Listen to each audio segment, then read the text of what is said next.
Proceed, Your Honor. You may proceed.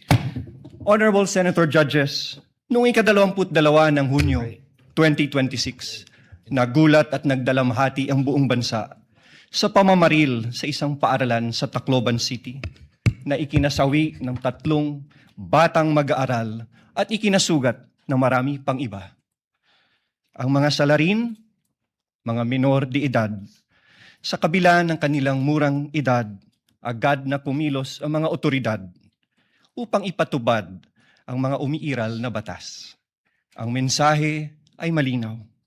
Ang pagpigiging bata ay hindi nangangahulugang walang pananagutan. Ang pananagutan ay umiiral, bagamat iba ang paraan ng pagpapatupad nito sa ilalim ng batas. Kamakailan, isang pasahero ang inaresto sa airport at kinasuhan matapos itong magbiro na may bomba sa kanyang bagahe dahil mahigpit na ipinapatupad ng mga otoridad ang patakarang zero tolerance policy sa anumang pagbabanggit ng bomba o anumang pampasabog. Sa isang hiwalay na pangyayari noong Mayo 2020, isang public school teacher ang inaresto, pinusasan at kinasuhan ng NBI sa Zambales matapos magbiro na magbibigay ng pabuya sa sinumang papatay sa presidente ng Republika. Ano ang prinsipyo dito? Ang pananagutan ay pinapairal sa lahat, bata man o matanda, nasa laylayan man o nasa katungkulan. The prosecution comes before you today to present evidence for Article 4, establishing that Vice President Sara Zimmerman Duterte committed acts that betrayed the public trust, committed culpable violation of the Constitution, committed high crimes, in publicly admitting through a live broadcast that she contracted someone to assassinate the President, the First Lady, and the former House Speaker. We acknowledge the burden of this trial on the senator judges as well as the Filipino people. But it is a duty that we must discharge together, lest the public come to believe that threatening public officials and fostering a culture of impunity are conduct that may be tolerated or condoned, especially coming from the second highest official of the land.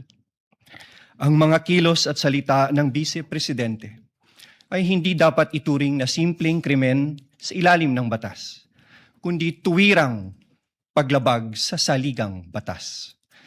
Kaya ang paglilitis na ito ay mahalagang mekanismong itinakda upang tiyakin na ang kapangyarihan ay laging may kaakibat na pananagutan. Accountability must apply to all or none at all.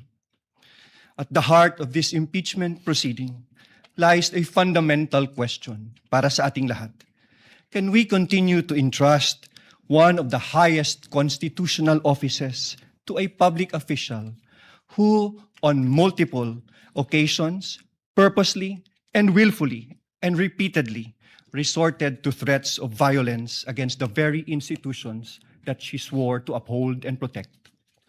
The evidence presented in this article are not just derived from testimonies and authenticated documents, but from the Vice President's own words, own conduct, her very own public admissions.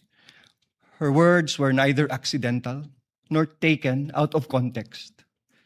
They were uttered publicly with the intention to be taken seriously. Huwag kang mag-alala, ma'am, sa security ko, kasi may kinausap na ako na tao. At sinabi ko sa kanya na kapag pinatay ako, patayin mo si BBM, Your Honor. si Lisa Marcos, si Martin Romualdez. No joke. No joke. What makes these threats especially sinister is that they do not come from an ordinary citizen, but from the Vice President herself, an official who under the Constitution stands to succeed the President of the Republic. Such statements carry a gravity far from the exercise of one's freedom of expression. They strike at the very heart of government. This is especially significant given that she has publicly declared her intention to run for president in the next election. What values do we expect from those who occupy the highest office in the land?